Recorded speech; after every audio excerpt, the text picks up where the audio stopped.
once saved, always saved. 이게 여러분 우리 기독교 내에서 얼마나 오랜 시간 동안 우리 신자들의 마음속에 이게 있었는지 몰라요. 한 번 구원은 영원한 구원이다. 근데 요즘 이제 개신교계 학자들은요, 아직 모든 교회가 다 그렇진 않지만 그래도 의식이 있는 그 목사들이나 또 학자들은 과거에 이렇게 가르쳐 온 거에 대해서 죄송하다고 이렇게 반성하고 자성하는 목소리를 높이는 걸 우리가 볼 수가 있어요. 참 고마운 일입니다. 지금이라도 이것이 잘못됐다는 걸 고백할 수 있다는 건 그나마 다행이라고 생각합니다. 이렇게 가르쳐 왔기 때문에 신자들은 어떻게 생각하냐면 막 살아도 된다고 생각이 들어요. 왜냐하면 한번 구원 받았기 때문에 뭘 해도 난 구원 받는 거예요. 거기다가 더 안타까운 사실은 이 예정론까지 믿으면서 나는 태어날 때부터 구원받기로 결정됐다는 거예요. 그러니까 그런 사람들은 속된 말로 깽판을 쳐도 구원 받는다는 거예요. 참 이렇게 해서 이제 우리 기독교가 특히 이제 한국에서도 정말 인정을 받지 못하고 오히려 욕을 먹는 그런 시간들을 제가 보내왔다고 생각합니다. 그렇기 때문에 이 그리스도의 장성한 분량까지 자라나야 함에도 불구하고 불구의 삶을 사는 경우가 참 많이 있습니다. 근데 여러분, 우리가 아침에도 소그룹에서 잠깐 얘기를 나눴지만 예수를 믿고 거듭났으면은 뭐 해야 됩니까? 태어났으면 뭐 해야 돼요? 자라나야 합니다. 그게 여러분 그리스도인의 삶의 여정이고, 제가 여정이란 단어를 썼어요. 그리스도인 삶에는 여정이 있고 구원에는 단계와 과정이라는 게 있어요. 이걸 여러분이 평생을 두고 잊으시면 안 됩니다. 여기에 대해서 여러분이 확신을 가지셔야 여러분도 흔들리지 않고 흔들리는 옆에 분을 여러분이 세워주실 수가 있어요. 그리스도의 장성한 분량까지 우리가 자라나는 이 과정, 그러니까 거듭나서 다시 태어나는 게 우리가 흔히 칭의라고 하잖아요. 침례 받을 때. 그렇죠? 우리가 예수님 영접하면 침례 받잖아요. 하나님의 자녀로 거듭나잖아요. 그럼 자라나야 되는 겁니다. 내가 예수 믿고 구원 받았다 그래서 난 오케이. 그러면 그 영혼은 그냥 갓난아기로 계속 가는 거예요. 그렇죠? 자라나야 합니다. 아침에 말씀드린 부분을 그저 간단히 리뷰하자면 우리가 그저 이게 완전한 설명은 되지는 못합니다. 이게 꼭 퍼펙트한 개념은 아니에요. 그러나 그래도 그나마 이거는 괜찮은 정의입니다. 그래서 우리가 흔히 예수님을 믿고 구원을 받는다. 그때는 우리가 칭의를 경험한다. 그렇게 얘기합니다. 칭의라고 하는 거는 이 의가 트랜스퍼 된다는 겁니다. 내 죄가 예수님께 트랜스퍼 되고 예수님의 의가 나에게 트랜스퍼 되는 거예요. 의롭다고 칭함을 받는다 그러는 거예요. 그게 뭐 한자어로 이신칭의 그러는데 좀 말이 어려워요. 그렇죠? 어쨌든 칭의라고 하는 거는 넌 의로워 라고 이렇게 딱 선언하는 겁니다. 법정에서. 그러므로 그 법정에서 의롭다고 선언됐기 때문에 뭐 하지 않아도 되는 거예요? 죽지 않아도 되는 겁니다. 그러나 여러분, 법정에서 의롭다고 선언됐다고 나가서 깽판 치고 살아도 되겠어요? 아닙니다. 그랬다가 다시 돌아와요. 그랬으면 새로운 사람으로 살아야 되는 겁니다. 그게 성화라고 하는 거예요. 형벌에서는 우리가 구원받았어요. 면제됐어요. 그러나 이제는 우리가 죄의 권세에서.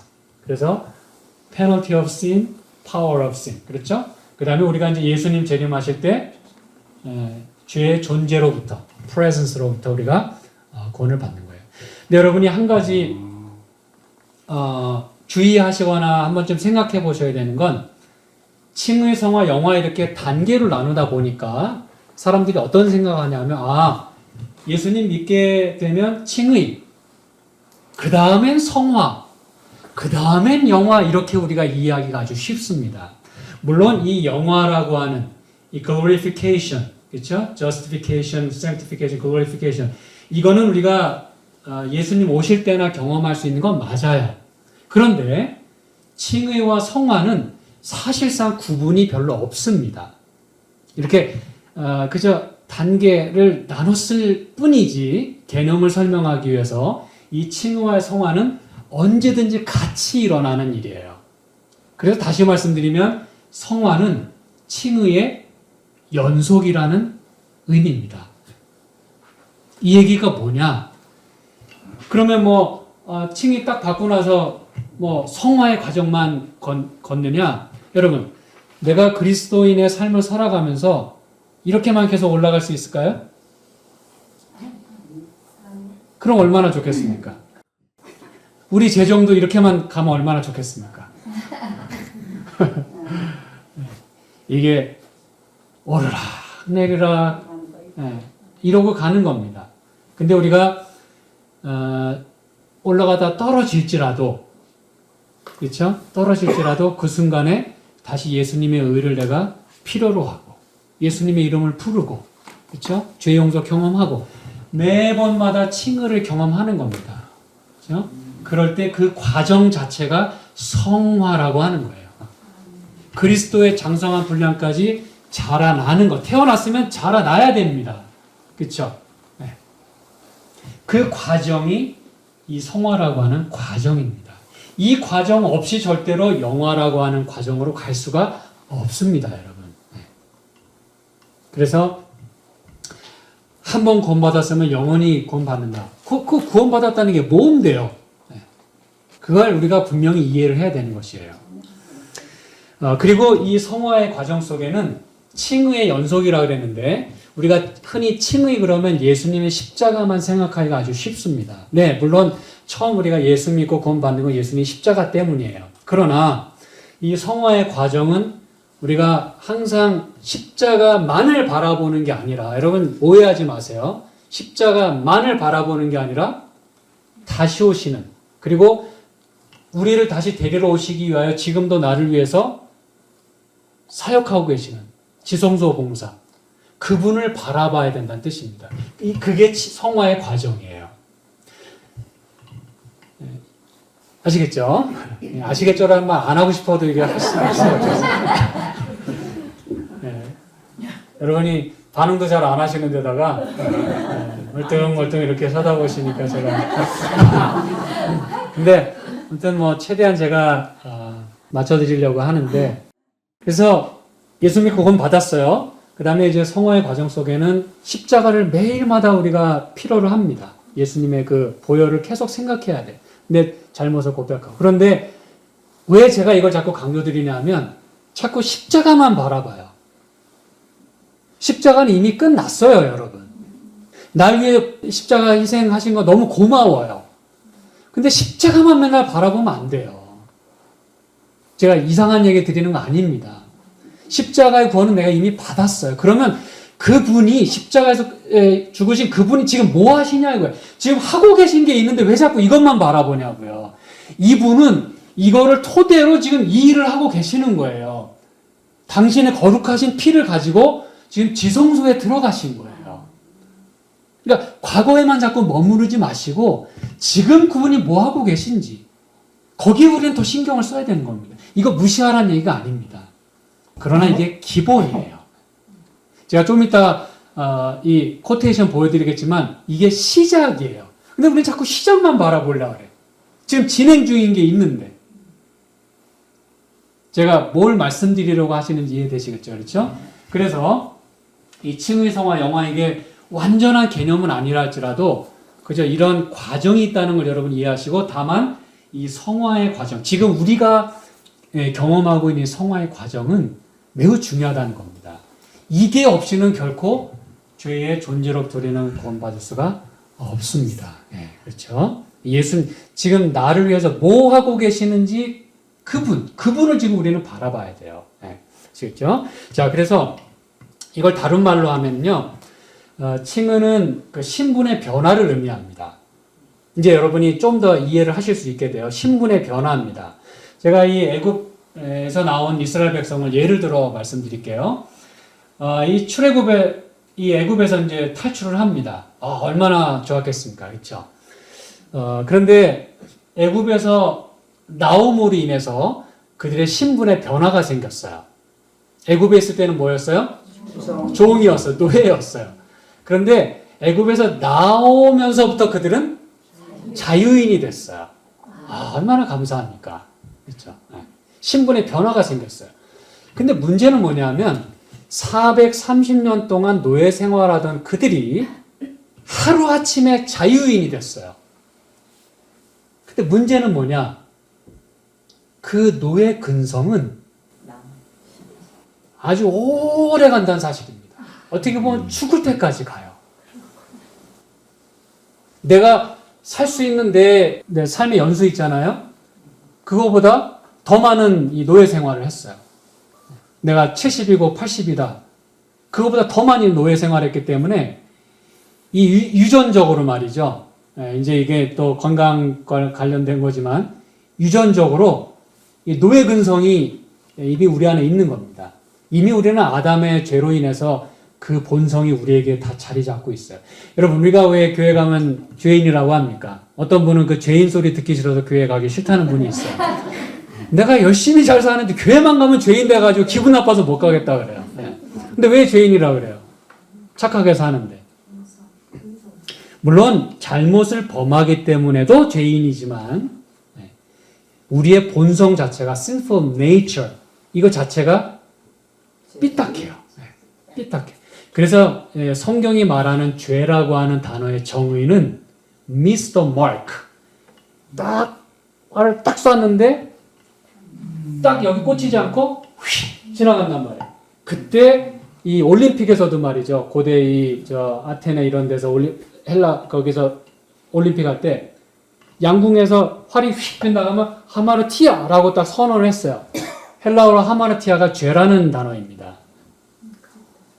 그러니까 관역을 빗나가면 죄 이렇게 했단 말이에요. 그게 죄라는 의미입니다. 관역을 빗나가는 거예요. 이 나는 여기를 향해서 쐈는데 내 의지와 상관없이 이게 이렇게 빗나간단 말이에요. 사도 바울이 고백했잖아요. 로마서 7장에 내가 원하는 건 하지 않고 원하지 않는 것만 내가 지금 하고 있어요. 내 속에 거하는 죄. 그렇죠? 그게 우리 본성이란 말이에요. 그게 하루아침에 바뀌어요? 그러면 영원히는 안 바뀌어요? 네. 우리의 죄된 본성 자체는 그냥 항상 남아있어요. 그 본성은 예수님이 우리를 불면의 존재로 바꿔주시기 전까지는 남아있을 겁니다. 그런데 그 죄된 본성을 가지고 죄를 계속 쳐요. 근데 그 죄 짓는 행동은 줄어들 수 있을까요? 있을까요? 없을까요? 그리고 죄 짓지 않을 수도 있을까요? 네, 가능합니다. 그러나 내가 할 수 있는 일은 아니에요. 누가 도우셔야 돼요? 성령께서 도우셔야 돼요. 네. 그게 성화의 과정이고 왜 우리가 성령을 받아야 되는지에 대한 이유입니다. 그게. 네. 근데 이스라엘 백성들은 광야 40년 생활하는 동안 얼마나 말 안 들었습니까, 여러분? 불순종하고 원망하고. 이게 여러분 400년 동안 노예 생활하다가 한 1년 정도 노예 이 습관 나온 거 이해하겠어요. 40년 동안이나 노예 근성 못 버렸어요. 그리고선 또 뭐라 그래요? 먹을 거 없으니까 애굽으로 돌아갈 걸. 애굽에서 나오지 말았어야 되는데 거기서는 고기 먹고. 이게 이스라엘 백성 하나님의 백성이잖아요. 하나님 모르는 사람들 아니잖아요. 율법도 주셨잖아요. 그렇죠? 그래서 여러분 칭의가 신분의 변화라면 성화는 사람답게 사는 과정입니다, 여러분. 다른 말로 하나님의 자녀답게 살아가는 과정이에요. 그래서 뭘 주셨어요? 뭘 주셨어요? 10계명을 주신 것입니다, 여러분. 하나님이 이 10계명 잘 지키면 내가 니네 꺼내줄게 그러셨어요? 아니요. 먼저 구원부터 해주셨어요. 신분부터 바꿔주셨어. 왜? 이 사람들 하나님의 자녀 만드는 데는 일평생이 걸려요. 일평생. 그리고 나서 구원해 주시려면 이 사람들 다 죽어요. 나오기도 전에 다 죽어. 그래서 일단은 자유인부터 만들어 주시고 니네가 하나님의 백성답게 살라고 율법을 주신 거예요. 그게 바로 매뉴얼입니다. 여러분. 매뉴얼. 인생 매뉴얼입니다. 하나님의 자녀 매뉴얼입니다. 뭐든지 고장나지 않고 제대로 쓰려면 매뉴얼대로 써야 됩니다. 여러분. 하나님이 그래서 율법을 주셨고 이 율법대로 살면 순종하며 살면 뭐가 된다는 거예요? 진정한 하나님의 백성이 된다는 거예요. 신분은 바뀌었지만 삶이 아니에요. 그래서 그 삶이 하나님답게 살라고 율법을 주신 겁니다. 왜? 율법은 거룩하다 그랬어요. 의롭고 순전하고. 그렇죠? 또 이 디모데후서에 있는 말씀에 의하면 모든 성경은 의로 교육하기에 유익하고. 그렇죠? 네. 그래서 이 백성들은 하나님의 말씀에 순종할 때 진정으로 내가 출애굽한 그 의미가 있게 되는 겁니다. 네. 그래서 끊임없이 말씀을 주셨다는 뜻이에요. 그렇죠? 사실 여러분 우리가 구원받은 것도 여러분이 하나님 제가 하나님 잘 믿을게요 라고 해서 하나님 여러분 구원해 주신 거 아니에요. 여러분이 하나님에 대해서 전혀 알지도 못하는데 이미 2000년 전에 우리를 위해서 죽으셨어요. 이미 구원을 이루셨어요. 여러분. 그 이룬 구원을 내가 오늘 뭐 할 때 받아들일 때 내 것으로 삼을 때 나에게 구원이 이루러 오는 겁니다. 십자가의 구원을 객관적인 의라고 한다면 누구나 이 메시지를 듣고 받아들이면 구원받을 수 있도록 해주신 거예요. 예외 없이.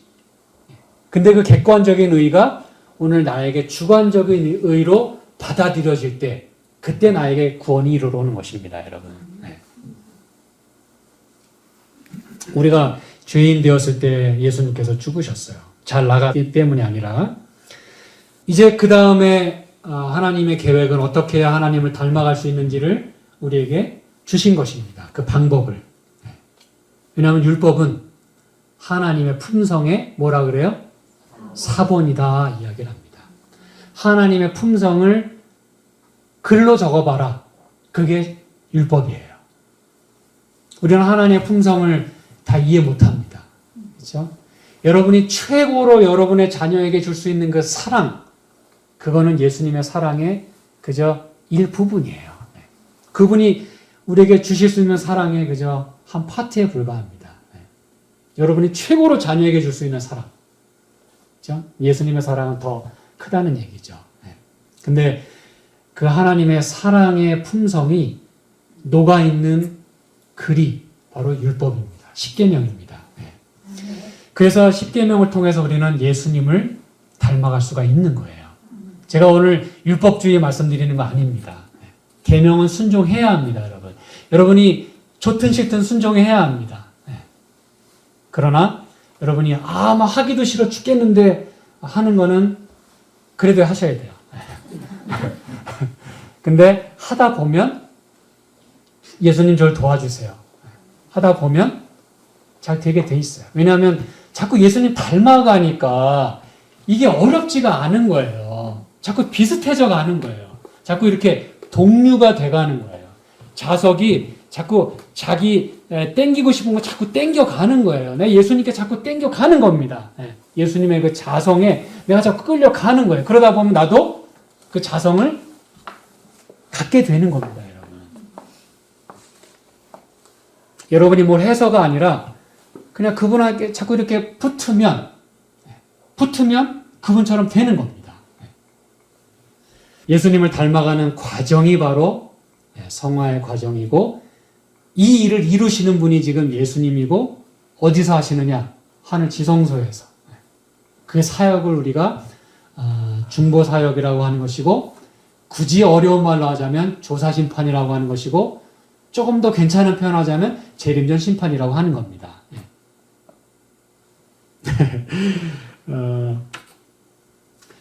여러분 사과나무는 사과를 맺혀야 합니다. 그렇죠? 그리고 포도나무에 붙어있는 가지라면 당연히 뭘 맺혀야 돼요? 포도나무 열매를, 포도송이를 맺혀야 합니다. 근데 그 열매를 맺으려면 가지가 나무에 붙어 있어야 합니다. 근데 그 가지가 하는 일이 있어요, 없어요? 붙어 있기만 하면 열매를 맺힙니다. 그렇죠? 붙어 있기만 하면 하는 일이 있죠. 이렇게 붙어 있어야 되니까. 그렇죠? 그 일이 보통 어려운 일이 아니죠. 그렇죠? 굉장히 어려운 일입니다. 그게 바로 주님이 내 안에, 내가 주님 안에 거한다고 하는 그 말씀에 대한 심플한 예인 것입니다, 여러분. 가지가 포도나무에 붙어 있지 아니하면 열매를 맺을 수가 없다 그랬어요. 근데 붙어 있으면 절로 열매를 맺힌다 그랬어요. 절로. 저절로. 내가 하는 일은 별로 없지만 내가 그분께 붙어 있음으로 해서 내가 그분을 닮아가니까 그분이 맺히고자 하는 열매가 나에게서 나오는 거예요. 그렇죠? 예수님은 우리가 서로 사랑하기를 원하세요. 근데 내가 예수님 사랑에 정말 감사합니다. 그리고 제가 오늘도 주님의 사랑을 실천할게요. 그리고 나가서 배고픈 사람에게 이렇게 빵도 좀 주고 또 이렇게 지갑 열어서 줄 수 있는 것. 그게 여러분 성화의 열매예요. 그게 성령의 열매입니다. 성령의 열매가 뭡니까, 여러분?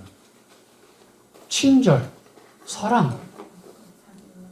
이게 성령의 열매가 아니고 뭐예요? 여러분이 그렇게 하고 계시다면 여러분이 이미 성령을 받으셨고 성령의 침례를 받고 계시는 거예요. 예수님 그 포도나무에 여러분 붙어 계시는 겁니다.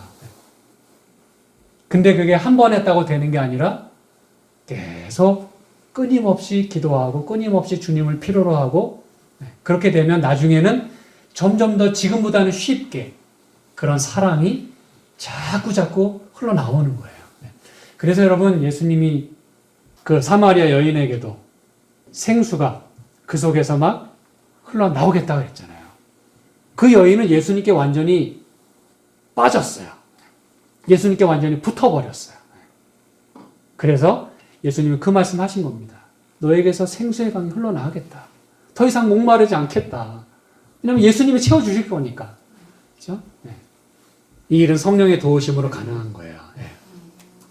그래서 아침에 이 말씀을 나눴습니다. 그러므로 자기를 힘입어 하나님께 나아가는 자들을 온전히 구원하실 수 있으니 이는 그가 항상 살아계셔서 그들을 위하여 간구하심이라. 주님 닮아가고자 하는 우리, 예수를 힘입어 하나님께 끊임없이 나아가는 우리를 예수님께서 온전히 구원하시겠다라고 말씀하십니다. 십자가에서 구원 끝났다면 이 말씀은 아무 의미가 없어요. 예수님이 지금 하시는 일이 아무 의미가 없어요. 그러나 그분은 지금 십자가에서 이루신 구원을 지금 뭐하고 계시는 거예요? 온전하게 하시는 거예요. 그럼 이게 불완전해서? 아니요. 과정이 필요하다니까요. 과정이. 이거 100% 완전합니다. 다 끝내셨어요. 그러나 다시 말씀드립니다. 그 구원이 오늘 나에게 어플라이 되도록 하는 게 온전히 구원하시는 겁니다, 여러분. 그 일을 도와주시는 거예요, 나를. 왜냐면 내가 자라가야 되거든. 그분을 닮아가야 되거든. 신분은 바뀌었지만 내가 그 삶을 못 살고 있거든요. 그래서 그런 삶을 살도록 하시는 게 온전히 구원하시는 일이라는 겁니다, 여러분. 그래서 우리를 위해서 간구하신다 그랬어요. 이 일이 가능하게 되도록. 주님 닮아가도록. 항상 살아서. 밤낮으로. 그분은 졸지도 주무시지도 않는다 그랬어요. 그렇죠? 항상 살아서 우리로 주님 닮게 하시는 이 과정을 주님이 우리에게 허락하셔서 마침내 우리를 데리러 다시 오실 것이라고 말씀하는 겁니다. 그래서 구원에 이르게 하기 위하여 죄와 상관없이 자기를 바라는 자들에게 두 번째 나타나시리라. 이게 바로 예수님 오실 때 그 죄의 프레젠스로부터 우리가 자유하게 되는 겁니다. 그게 바로 온전한 구원이에요. 이제 이게 complete 되는 것입니다. 그 구원이 완성되는 거예요. 더 이상은 예수님이 이 땅에 다시 오실 때는 죄 문제로 막 뒤엉키고 메스업되고 고생하고 정죄받고 죄로 인해서 마음 아파하는 일은 없을 거라는 뜻입니다. 네. 두 번째 나타나시는 건 예수님의 재림을 말하는 것이고, 그러므로 우리에게는 받은 구원이 있고 내가 매일 경험하는 구원이 있고 예수님 재림하실 때 받을 구원이 있는 것입니다. 여러분. 그러므로 한 번 구원은 언제나 구원이 아닙니다, 여러분. 제가 이 시간상 사실 많은 슬라이드를 제가 넣지 않았는데 히브리서가요. 여기 이제 히브리서인데 이 히브리서는 왜 기록이 됐냐 하면요. 딱 한마디로 말씀드리면 신앙의 백슬라이더들, 신앙을 하다가 지치거나 또는 속상하고 기분 나쁘거나 그래서 뒤돌아간 사람들을 위해서 사도 바울이 특별히 히브리서를 기록을 했어요. 이건 특별히 대상이 뭐 어느 교회가 아닙니다. 이건 그냥 그런 대상들에게 쓴 글입니다. 사도 바울이. 백슬라이더들한테. 여러분, 백슬라이더가 한때는 잘 나갔다는 뜻이잖아요. 그러다가 뒤로 밀려나간다는 뜻이잖아요. 왜 사도 바울이 그런 얘기를 했겠습니까, 여러분? 구원받았으면 오케이지 뭐 백슬라이딩이 뭐가 문제겠어요? 네? 백슬라이딩에도 뭐 당연히 구원인데. 그러나 사도 바울은 1장에서 예수님이 십자가에서 구원을 이루시고 하늘에서 지금 이 보좌에서 그 일을 하고 계신다고 얘기하면서 2장에 들어가서는 너희가 떠내려갈까 조심하라 그랬어요. 떠내려갈까 조심하라 그랬어요. Drifted away. 이게 여러분 무섭다는 뜻입니다. 콤파사스는 그게 아무 무서워할 게 없거든요. 그러나 사도 바울은 굉장히 그 부분에 대해서 강조를 했어요. 절대로 뒤로 물러가지 마라. 그리고 3장에 가서는 과거 이스라엘 백성들 광야에서 불순종하던 것처럼 불순종하지 마라. 그럼 4장 가서는 또 안식에 대해서 얘기를 합니다. 우리에게 아직 안식이 남아있다. 그건 제가 이제 나중에 말씀드릴 거예요. 그 다음에 5장부터는 또 예수님의 그 사역을 계속해서 이야기를 합니다. 그 이야기를 하시는 까닭이 이 구원이라는 게 계속해서 자라나야 된다는 걸 말하는 거예요. 한번 받았다고 마음 놓고 살아도 된다는 뜻이 아닙니다. 6장에 가서도 똑같은 얘기합니다, 여러분. 한번 하늘의 은사를 맛보고 성령의 그 참여한 바 되고 놀라운 일을 했다가도 다시 백슬라이딩 되는 게 있겠다 그랬어요. 그건 대단히 예수님을 다시 십자가에 못 박는 일이라고 얘기를 합니다. 그래서 여러분 로마서 5장에도 사도 바울이 또 이렇게 얘기해요.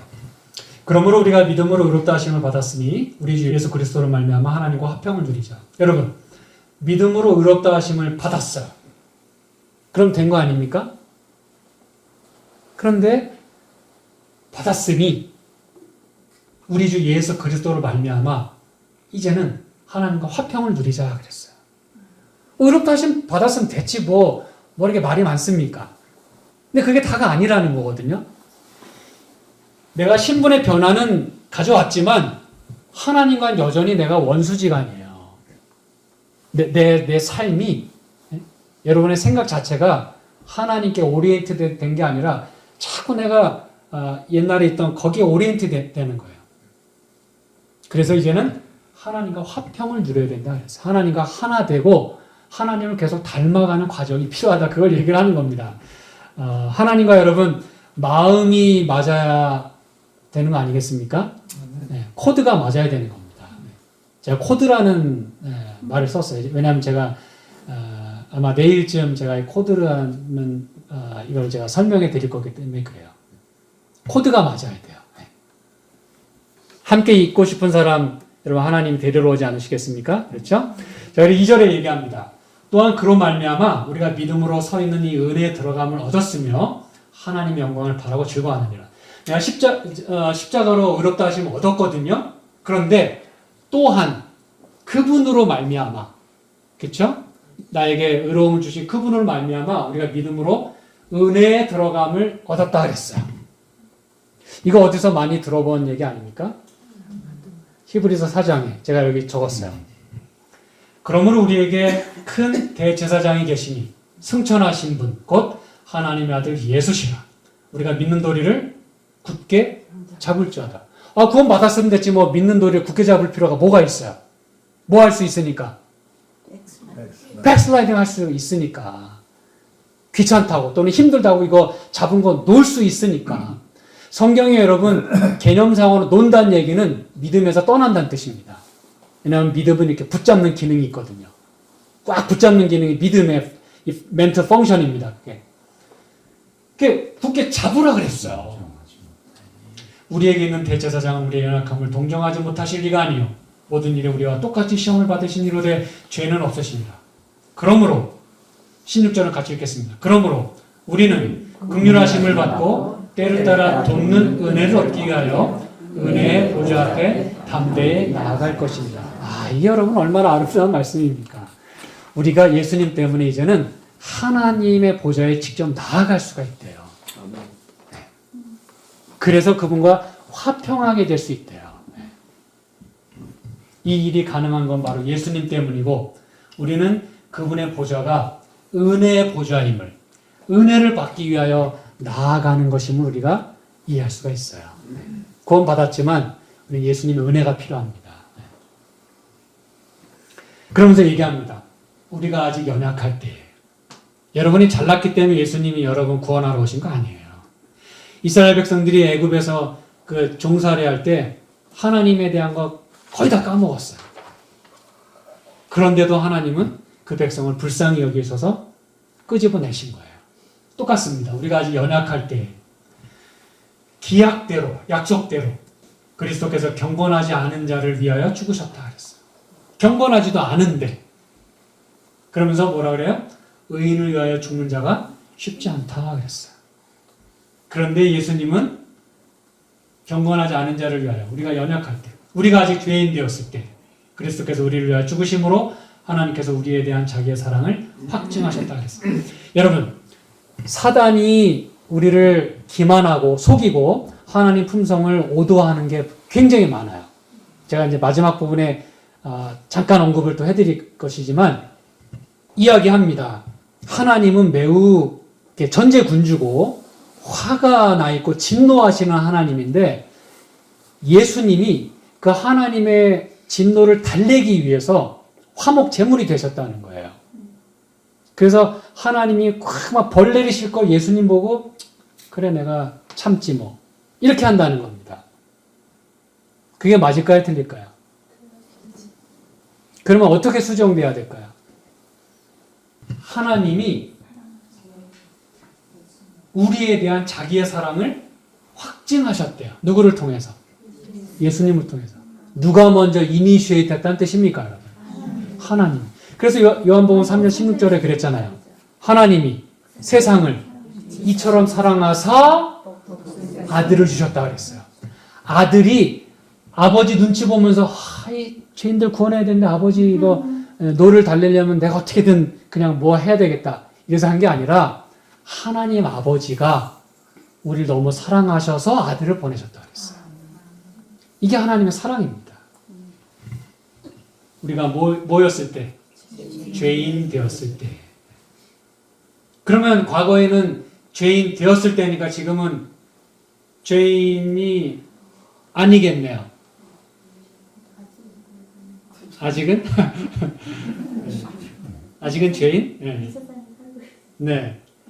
우리는 아직도 죄인입니다, 여러분. 아직도. 그럼에도 불구하고 하나님은 우리에 대한 그분의 사랑을 결코 철회하거나 가리지 않습니다. 주시던 거 뺏지 않아요. 그러면 이제 우리가 그의 피로 말미암아 의롭다 하심을 받았으니 더욱 그로 말미암아 진노하시면서 구원을 받을 것이니 그랬어요. 여러분, 그분의 피로 십자가로 말미암아 의롭다 하심을 받았어요. 그럼 끝나는 거 아닙니까? 그런데 더욱 그분으로 말미암아 이게 무슨 얘기인지 이해하시죠? 더욱 그분으로 말미암아 지금 우리를 위해서 간구하시는 그분으로 말미암아 구원을 받겠다 그랬어요. 이 구원은 뭡니까? 그렇죠? 곧 우리가 원수 되었을 때 그의 아들의 죽으심으로 말미암아 하나님과 화목하게 되었으니 화목하게 된 자로서는 더욱 그의 사랑하심으로 말미암아 구원을 받을 것이니라 그랬어요. 우리는 여전히 받을 구원이 남아 있습니다, 여러분. 그래서 지금 예수님께서 하시는 이 중보 사역이 새 천사의 기부를 통해서 더욱 분명히 선포되는 것입니다. 하늘 성소에서 사람을 위하여 진행되는 그리스도의 중보는 십자가 위에서 그분의 죽으심과 마찬가지로 구원의 계획에 있어서 대단히 중요하다. 그분이 부활하신 후 승천하여 하늘에서 완성하실 일은 그분의 죽으심으로 시작되었다 그랬어요. 그분의 죽으심으로 끝났다? 시작되었다. 다 끝냈다면서 예수님이. 끝났다? 시작됐다. 십자가에서 구원은 100% 완성하셨어요. 그러나 과정과 단계가 필요하기 때문에 오늘 우리가 경험해야 하는 그 구원을 위해서 이건 시작하셨어요. 이게 없었으면 안 되는 겁니다. 그러나 예수님의 지금 현재에 부활하신 후 승천하여 하늘에서 뭐 하실? 완성하실 일은 여전히 그분의 죽으신 만큼 구원의 계획에 있어서 대단히 중요하다 그랬어요. 대단히 중요하다. 이걸 여러분이 꼭 기억하셨으면 좋겠어요. 십자가에서 그분은 시작하셨어요. 그 시작이 없었다면 오늘의 이 일은 불가능했을 겁니다. 그 시작 여러분 결코 쉬운 일 아닙니다. 죽어야 되는 거예요. 근데 어쩌면 그분이 그 죽으신 만큼 지금 또 힘드실 수도 있어요. 왜냐하면 우리 뭐 만들어야 되니까. 우리 뭐 만들어야 돼. 여러분 부모가 자식 놔놓고 가만 놔두면 뭐 저절로 사람 됩니까? 부지런히 먹이고 입히고 씻기고 재우고 껴안고 가르치고 그럼에도 불구하고 이 자녀 사람 만드는 데는 얼마의 기간이 걸려요? 일평생이 걸립니다, 여러분. 예수님이 지금 힘드세요, 여러분. 그렇기 때문에 지금 하시는 일이 그만큼 중요하다고 얘기를 하는 겁니다. 우리 사람만큼 그렇게 말 안 듣고 고집스러운 존재가 없어요, 여러분. 지질이도 말 안 들어요. 지질이도 말 안 들어. 결코 쉬운 일이 아니에요. 이 중보 사역이 새 천사의 기부를 통해서 더욱 분명히 선포됩니다. 심판의 시간이 이르렀다. 제가 이제 오늘 마지막 부분은 이 심판이 어떤 종류의 심판인지를 말씀을 드리겠습니다. 이미 제가 여러분에게 다 말씀드렸지만 이제 좀 요약해서 혹은 이렇게 따로 개념을 좀 정리해 드리겠습니다. 심판의 시간이 도대체 뭐 한다는 의미냐? 그렇죠?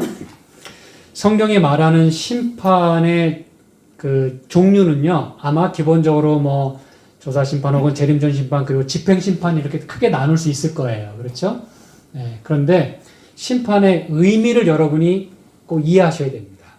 종류가 있는 건 알겠어요. 근데 심판의 그 가지고 있는 의미가 있어요. 사전적인 의미도 있고 성경에 나온 의미가 있어요. 크게 세 가지인데요. 첫째는 judge, 말 그대로 심판한다는 의미입니다. 두 번째는 제가 그동안 강조드렸던 vindicate, 옹호한다는 의미입니다. 변호한다. advocate로 말이죠. 하나님 앞에 대언자로서, 그렇죠? vindicate. 그 다음에 여러분 세 번째는 여러분이 잘 못 들어보셨을 의미입니다. 세 번째는 separate 의미가 있어요. separate. 분리시킨다. 많은 사람들이 그리고 성경에 이 첫 번째 의미로만 거의 번역이 됐고 사람들이 그렇게만 알고 있어요. 심판 그러면 무조건 막 잘잘못 가려가지고 막 벌 주는 걸로만 생각을 합니다. 그런데 성경에 심판이라고 번역된 그 단어에는 많은 경우 우리를 위해서 신원해 주신다라고 번역을 했어야 되는 게 참 많아요. 네. 근데 제가 다니엘서 7장 22절 어제 말씀드렸죠. 감사하게도 거기는 신원이라고 번역을 했기 때문에 참 고마운 거예요. 네. 그 앞뒤로는 다 심판이라고 번역했는데 거기는 감사하게도 성도들을 위하여 신원하시는 때라 그랬어요. 감사하게도. 근데 이 세 번째 의미는 많은 사람들이 거의 몰라요. 분리한다는 의미입니다. 그러면 지금 말씀드린 이 심판의 시간이 이르렀다고 할 때 그 심판은 무슨 심판이며 무슨 의미로 이해해야 되는가? 기본적으로 우리를 위해서 신원해 주시는, 변호해 주시는 그 의미를 기본으로 함과 동시에 그걸 바탕으로 세퍼레이트 한다는 의미가 들어있습니다. 그게 가장 중요한 의미예요. 심판의 시간이 이르렀다고 할 때. 그러면 뭘 그러면 분리하신다는 얘기냐? 이제 여러분이 그걸 질문하셔야 되는 거예요. 그렇죠? 심판의 시간이 이르렀다는 건 성경이 그렇게 말씀했기 때문에 이미 우리는 그 시간 속에 들어있어요. 제가 이제 시간이 되는 대로 왜 지금 우리가 그 시간 속에 있는지 역사적으로 설명해 드리겠어요. 예언적으로. 우리가 지금 이 지성소 봉사 시대, 은혜의 시그 속에 살고 있거든요. 이 심판의 시간 속에. 이미 시간이 왔어요. 그러면 그 심판이 뭐 하는 심판이냐 이거예요. 빈디게이트하고 세퍼레이트하는 심판인 것입니다. 네. 그러면 무엇과 무엇을 혹은 누구와 누구를 분리한다는 의미겠습니까, 여러분? 무엇과 무엇을 분리하는 거예요? 알곡과 가라지. 누구와 누구? 의인과 악인을 구분하는 겁니다. 이걸 여러분이 꼭 기억해 두시거나 메모를 해 주시기 바랍니다. 이게 여러분의 머릿속에 딱 들어있어야 돼요. 그래야 세천사의 기별이 이해가 될 거예요. 앞으로 제가 여러분에게 그 전에 말씀드린 것과 앞으로 말씀드릴 내용이 그래서 이 심판이 이게 그래서 분리하는 거고 그래서 나오라고 하는 거고 이제 제가 이제 내일 또 그거 말씀드릴 거예요. 그러면 이게 그래서 이게 그 의미구나 여러분이 딱 이해가 되면서 세천사의 기별이 이제 여러분의 마음속에 딱 이해가 될 겁니다. 기대가 되시죠? 네, 세상 끝에도 이러하리라. 마태복음 14장 49절에 천사들이 와서 의인 중에서 악인을 갈라내어 그랬어요. 이건 여러분 마태복음 25장에 있는 내용도 있는데 이거부터 볼게요. 나는 그때 셋째 천사를 보았다. 나를 수행하는 천사가 말했다. 그의 사업과 사명은 두렵고 놀라운 것이다. 그는 곡식을 가라지에서 분리해서 인을 치고 묶어서 하늘 창고에 들이는 천사이다 그랬어요. 의미가 분명하죠? 네. 근데 제가 여러 번 말씀드리지만 셋째 천사라고 해서 셋째 천사만 해당되는 게 아니에요. 제가 이게 세 천사의 무슨 기별이라 그랬어요? 크게 삼중 기별이라고 말씀드렸어요. 삼중. 세 기별이 다 이렇게 중첩되어 있어요. 다 한마디로 연결되어 있다는 뜻입니다. 그래서 여기 말하는 셋째는 이미 첫째부터 해당된 그 셋째를 말하는 거예요. 첫째, 둘째를 다 지나고 그걸 포함하는 메시지를 가지고 있다는 뜻입니다. 그런데 그가 하는 일은 매우 두렵고 놀라운 거라고 했는데 그게 뭐라 했어요? 곡식을 가라지에서 분리해서 인을 치고 그거를 묶어가지고 하늘 창고에 드리는 거. 그게 셋째 천사의 기별의 목적이라는 겁니다. 그러므로 우리가 예를 들어 이 말씀을 잘 이해하고 이대로 순종하며 산다면 뭘로 분리된다는 뜻이에요? 알고 곡식으로 분리가 돼가지고 인이 쳐지고 짐승의 뼈 받는 대신 하나님의 인을 맞고 하늘 창고에 들여지게 된다는 것입니다, 여러분. 이 제가 맨 처음에 말씀드렸죠. 세 천사의 기별 그 뒷부분에 마지막 절까지 추수하는 얘기가 나온다 그랬어요. 두 가지 추수 기억나십니까? 하나는 곡식 추수, 하나는 포도송이 수확이라고 그랬어요. 포도송이 수확은 뭐 하기 위해서 수확한다고요? 발로 밟기 위해서. 근데 곡식 추수는 하늘 창고에 들어가기 위해서 곡식 추수를 하는 겁니다, 여러분. 새 천사의 기별을 어떻게 우리가 받아들이고 거기에 반응하느냐 그 태도에 따라 곡식과 가라지로 분리된다 이 얘기입니다, 여러분. 그게 바로 심판의 시간이 의미하는 정확한 의미예요. 예수님은 지금 이 일을 하고 계시는 거예요. 그럼 저와 여러분이 어떠한 삶을 살아내야 되겠습니까, 지금? 어떠한 내가 알곡이 되는 그 삶, 그걸 여러분이 늘 생각하며 살 수 있으면 좋겠어요. 저도 그렇게 하기로 오늘 또 결심을 합니다. 그걸 여러분이 생각 안 하시고 살면 종종과 똑같이 사실 거예요. 그러나 이 사실을 내가 재림 준비를 할 때, 셋째 천사의 기별과 재림 준비라고 하는 걸 할 때 이 메시지를 내가 마음속에 탁 새기고 누가 툭 쳐도 전에 같았으면 뭐 한다고요? IC 할 게 아니라 한 번 더 예수님께 기도하고 그래라 이렇게 할 수 있는 그 여유 이게 이제 생기는 게 되죠. 그렇죠? 그래서 우리는 곡식으로 분리가 될 것입니다. 이건 여러분 제가 이제 마지막으로 마태복음 25장에 있는 말씀을 드리게 될 텐데 마태복음 25장에는 세 가지 비유가 나오죠. 제가 어제도 말씀드렸어요. 열천이의 비유가 나오고 달란트의 비유가 나오고 양과 염소의 비유가 나옵니다. 마지막으로 양과 염소가 분리되는 비유로 마태복음 25장이 맞춰지게 됩니다. 마태복음 25장은 다시 말씀드리지만 예수님 직전에 살아가는 사람들을 위하여 주어진 기별이에요. 오늘 저와 여러분을 위한 기별입니다. 그러므로 이 마태복음 25장의 이 the sheep and the goats 이 비유는 저와 여러분에게 해당되는 이야기라 그 말입니다, 여러분. 그렇죠? 이게 우리의 마지막 모습이 될 거예요. 양의 무리에 들어가느냐, 염소의 무리에 들어가느냐. 그래서 마태복음 25장에 말씀합니다. 제가 이제 그냥 막 이렇게 몇 가지 절만 한 거예요. 인자가 자기 영광으로 모든 천사와 함께 올 때에 자기 영광의 보좌에 앉으리니 모든 민족을 그 앞에 모으고 각각 구분하기를 구분한다 했어요. 목자가 양과 염소를 구분한 것 같이 하여 양은 그 오른편에 염소는 왼편에 두리라 그랬어요. 여러분이 이걸 딱 보시면 목사님 이 분리하는 작업을 지금 하시는 게 아니라 가만히 보니까 뭐 예수님이 땅에 재림하실 때 하는 것 같으네요. 그렇죠? 그렇게 보이죠? 네, 맞습니다. 그럼 제가 말씀드린 건 뭐예요? 여러분, 예수님 재림하실 때 분리하셔야 되잖아요. 그런데 분리는 하시는데 그때 가서 너는 가만히 보니까 양의 무리에 들어가야 될 것 같아. 너는 염소의 무리에 들어갈 것 같아 라고 하시는 게 아니라는 겁니다, 여러분.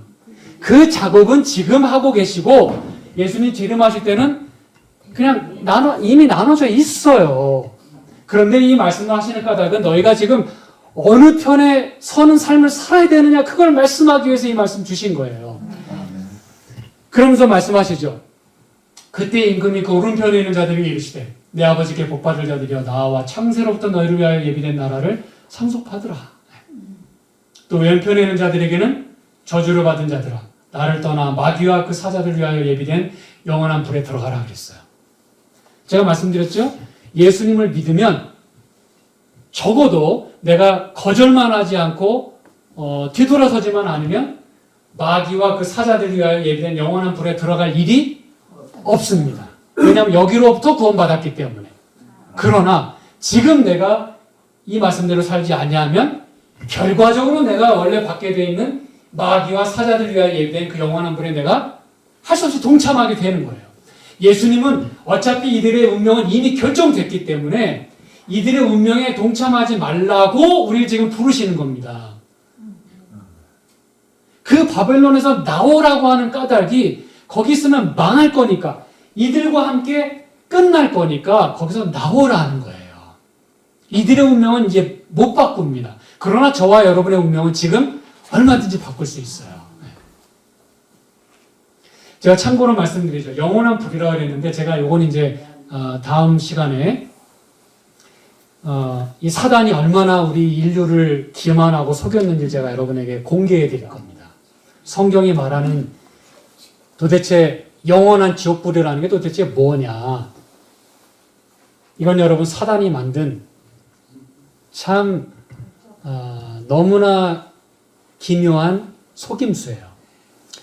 여러분, 제가 아까 요한복음 3장 16절 말씀드렸는데 하나님이 세상을 이처럼 사랑하사 독생자를 주셨다 그랬어요. 그 다음에 제가 아까 얘기 안 했죠?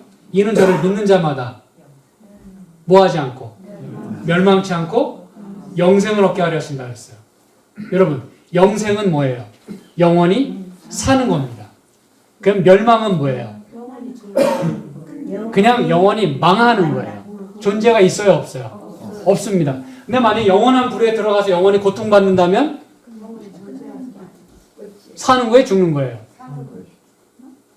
사는 거예요, 죽는 거예요? 뭐가 어려워요? 지옥불에 들어가서 영원히 고통받으면 사는 거예요, 죽는 거예요? 이럴 때 하는 말이 미치겠네요. 영원히 고통받으면 사는 거죠. 사는 거죠. 영원히 고통받고 있잖아요. 죽지 않고. 하나님이 죽이시지도 않아요, 그거. 네? 죽이지도 않고 영원히 달달 볶아요, 그냥. 그런 의미가 없잖아요. 그게 우리가 믿는 하나님이에요? 사단이 그렇게 만들어놨어요, 여러분. 하나님의 품성을 그렇게 잔인하게 만들어놨어요. 저와 여러분이 만약에 once saved, always saved라고 칩시다. 그러면 깽판을 치고 그냥 예수님 믿어서 구원받았어요. 이지하게. 그냥 날로 먹었어요, 구원을. 그래 놓고는 예수 안 믿는 사람 지옥 안 가면 예수 안 믿겠대. 와, 나 이런 심보 진짜, 제가 그렇게 얘기하는 사람 많이 봤어요. 예수 안 믿으면 다 지옥 가야 된대요. 지옥 안 가면 나 예수 안 믿는데요. 왜 그런 얘기 할까요? 내가 예수 믿느라고 얼마나 힘든데. 참. 예수 헛믿고 있는 겁니다, 그거. 제가 이 영원한 불에 대해서 제가 정체를 밝혀드리겠어요. 그러므로 오해하지 마시기 바랍니다. 예수님은 결코 분명히 말씀했잖아요. 영생 아니면 멸망이에요. 영원히 고통받는 건 죽음이 아닙니다. 그러니까 하나님 사랑에, 여러분, 우리가 하나님 사랑이시라고 얘기하면서 그걸 똑같이 얘기한다면 그게 사랑의 하나님입니까, 여러분? 그 뭐 90평생이나 살았다면 그나마 오래 살았으니까 뭐 그렇다 치지 뭐 자녀들이 만약에 사고당해서 죽었는데 영원히 고통받는다고 생각해 보세요. 그건 말도 안 되는 이야기 아닙니까, 여러분? 그렇죠? 그래서 결코 쉽진 않겠지만 그냥 이번 주간은 저를 그냥 믿으시기 바랍니다. 제 말을 믿고 제가 여러분에게 말씀드리는 거 그냥 무조건 믿으세요. 이러다 제가 교주 되겠어요. 근데 진심으로 여러분에게 말씀드리는데 제 말을 믿으세요. 여러분에게 가장 성경적이고 가장 진실된 것만 여러분에게 말씀드립니다. 제 개인 사견 하나도 안 들어가 있어요. 그러므로 저 뭐 이단 안식교 목사가 저 이야기하는 거 저 내가 들어야 되나 말아야 되나 그러지 마시고 그냥 믿으세요. 저를 믿고 믿으세요. 제가 분명하게 말씀드리겠어요. 다 클리어하게 말씀드릴게요. 왜 그들이 구원받게 됐느냐? 뭐 했다고요? 줄일 때 먹을 걸 줬고 목마를 때 마시게 했고 나그네 되어서 영접했고 이게 성령의 열매입니다, 여러분. 그렇죠? 헐벗었을 때 옷을 입혔고 병들었을 때 돌보았고 옥에 갇혔을 때 와서 보았느니라. 너희가 여기 내 형제 중에 지극히 작은 자 하나에게 한 것이 곧 내게 한 것이니라. 이대로 살면 양의 무리에 들어가는 거래요. 우리가 여러분 예수 믿으면서 하나님 사랑하는 건 잘할 수 있어요. 여러분이 왜냐하면 하고 싶은 대로 할 수 있고 하고 싶은 만큼 할 수 있고 눈에 보이지 않고 뭐 아무도 간섭하지 않으니까 하나님 사랑은 잘할 수 있어요. 근데 문제는 예수님은 십계명을 두 개로 말하자면 하나님을 사랑하고 내 이웃을 내 몸같이 사랑하라. 이게 율법의 두 강령이라 그랬어요. 가장 큰 계명이라 그랬어요. 율법을 줄여놨더니 하나님 사랑, 이웃 사랑이에요. 그것도 하나로 줄여놨더니 사랑이에요. 그래서 로마서에 사랑은 율법의 완성 혹은 마침이다 그랬어요. 어떤 사람도 그렇게 얘기합니다. 그 계명 지킬 필요 없다고. 뭐만 하면 된다고. 사랑하면 된다. 왜? 율법의 마침이 사랑이라고 했으니까. 헛똑똑입니다, 여러분. 그거. 예수님은 너희가 나를 사랑하면 내 계명을 지키라 그랬어요. 그 계명 속에서 사랑이 나오는 것이지 계명 무시하고 사랑하는 건 여러분 하나님 순종하는 게 아니에요. 그러므로 여러분이 하나님을 사랑한다고 하시면 요한일서에도 말씀했잖아요. 나를 사랑한다고 해놓고 형제를 미워하면 뭐 하는 자라? 거짓말하는 자라 그랬어요. 사기치. 네, 사기치는 겁니다. 네. 이게 하나님 사랑하는 거래요. 이게 이웃 사랑이 하나님 사랑하는 거래요. 왜 그래요? 너 여기 내 형제 중에 지극히 작은 자에게 한 것이 곧 내게 한 것이니라 그랬어. 하나님께 하는 거래요. 제가 이제 마지막으로 이 말씀 드릴게요. 지금 이제 이렇게 하는 것이 곧 늦은 비 성령을 받는 비결입니다.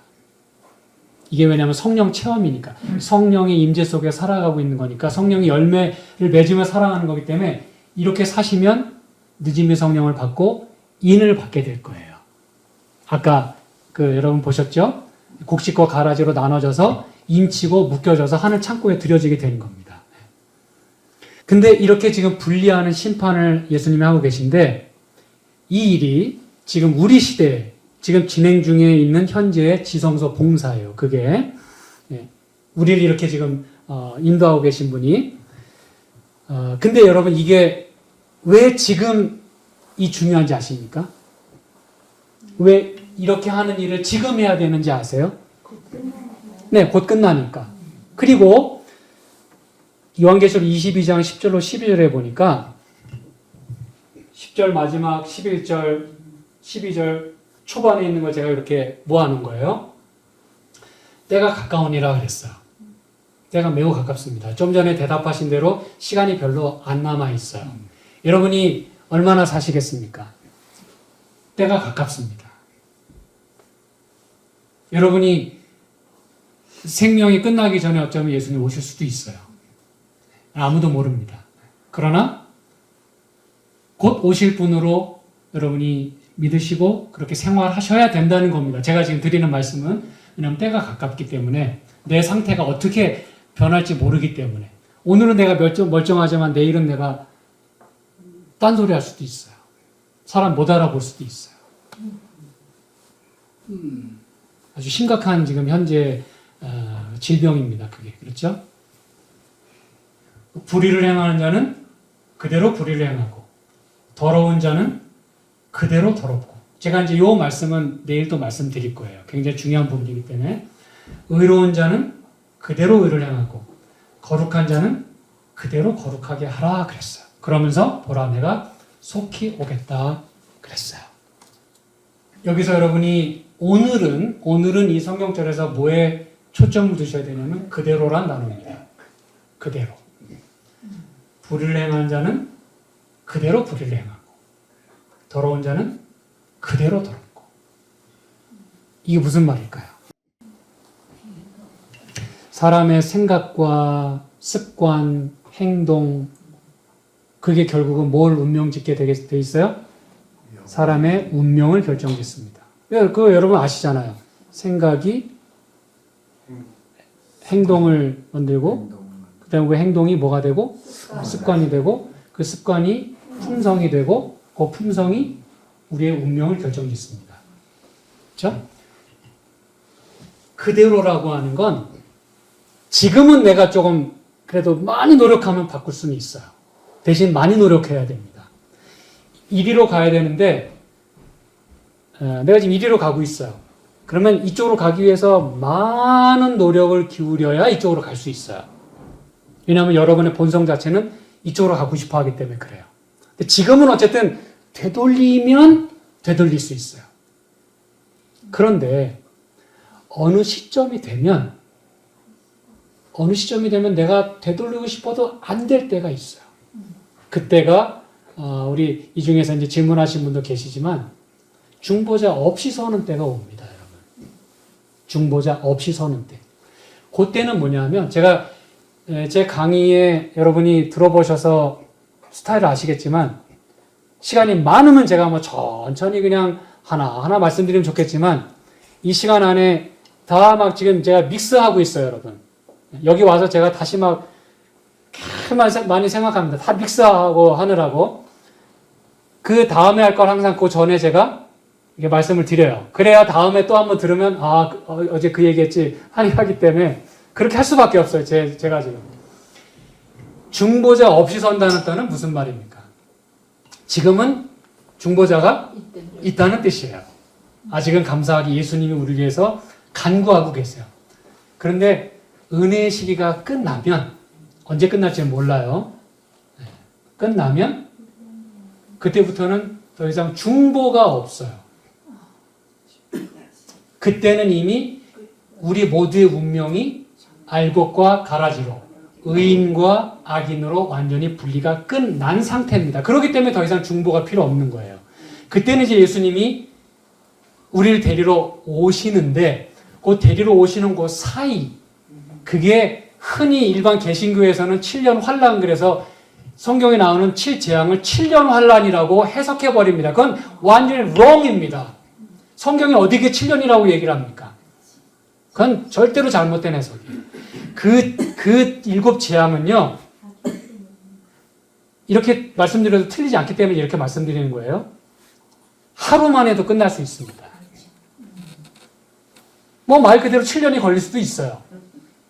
그러나 여러분, 7재앙을 7년 동안 받으면 이게 살겠습니까, 여러분? 하나님 미련한 분이 아니세요. 그리고 그렇게 막 고통 주는 분이 아닙니다. 은혜는 길게, 재앙이나 진노와 이 멸망은 짧게. 그게 하나님의 품성입니다, 여러분. 그렇죠? 그래서 중보자 없이 서는 때가 곧 있게 될 텐데 그때는 돌이킬래야 돌이킬 수가 없어요. 그런데 그러면 그때를 기점으로 땡 해가지고 그때부터 뭐가 안 되냐? 그건 아닙니다. 이미 오래전부터 이게 진행되고 있어요. 제가 오늘 그걸 강조드리려고 하는 겁니다. 그때 되면은 완전히 돌이킬 수 없는 건 사실이고 그 전부터 이 일이 진행되고 가다가 그때가 끝나면 그냥 결정이란 뜻입니다. 무슨 얘기인지 아시겠죠? 그때는 결정이에요. 뭐 바꿔지는 거 없어요. 운명이 끝나는 겁니다. 그러나 그 전부터 내가 지금 불의를 하면 계속 불의를 하는 길로 가게 돼요. 그 트랙을 걷게 돼 있어요. 그 트랙을. 시편 1편 1절 2절에 그랬잖아요. 복 있는 사람은 악인의 꾀를 좇지 아니하고 죄인의 길에 서지 않는다. 오만한 자의 자리에 앉지 않는다. 그랬어. 이거 스텝을 보고 계십니까? 꾀.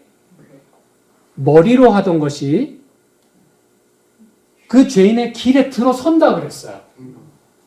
그러다가 그냥 앉아버리는 거예요. 그게 무슨 말이에요? 정착된다는 뜻입니다. 그냥 그 삶을 살게 된다는 겁니다. 성경에 여러분 앉는다는 표현 나오잖아요. 요한계시록에도 그 음녀가 그 붉은빛 짐승 위에 앉는다 그랬잖아요. 그게 다 같은 얘기예요. 그냥 거기에 주저앉고 그런 삶을 살게 된다. 그걸 말하는 겁니다. 뭘 생각하느냐가 내가 그 길로 가게 만들고 그러다가 주저앉게 만들어요. 그러나 오직 여호와의 율법을 즐거워하고 그 율법을 주야로 묵상하는 자가 복 있는 자란 뜻입니다. 그런 사람이 살아남는 거예요. 그래서 시편 1편의 맨 마지막 절 5절 6절에 보면 악인의 길은 여호와께서 인정하지 않으시나 의인의 길은 인정하신다 그랬어요. 시편 1편부터 복 얘기하면서 의인의 길과 악인의 길 두 트랙을 나누고 계시는 거예요. 이게 그 얘기입니다, 여러분. 내가 뭘 생각하느냐, 뭘 자꾸 이야기하느냐, 뭘 자꾸 해버릇하느냐, 그게 그대로 굳어질 거예요. 굉장히 중요합니다. 무서운 얘기입니다, 여러분. 지금의 내 모습이 나의 영원한 운명을 결정짓는다는 거예요. 어떻게 최종 분리되느냐는 언제 결정된다? 어떻게 최종 분리될지는 언제 결정된다? 제사장이 나올 때. 지금. 지금. 최종 양의 무리와 염소의 무리, 알곡과 가라지로 분리되는 건 언제 결정된다? 지금입니다.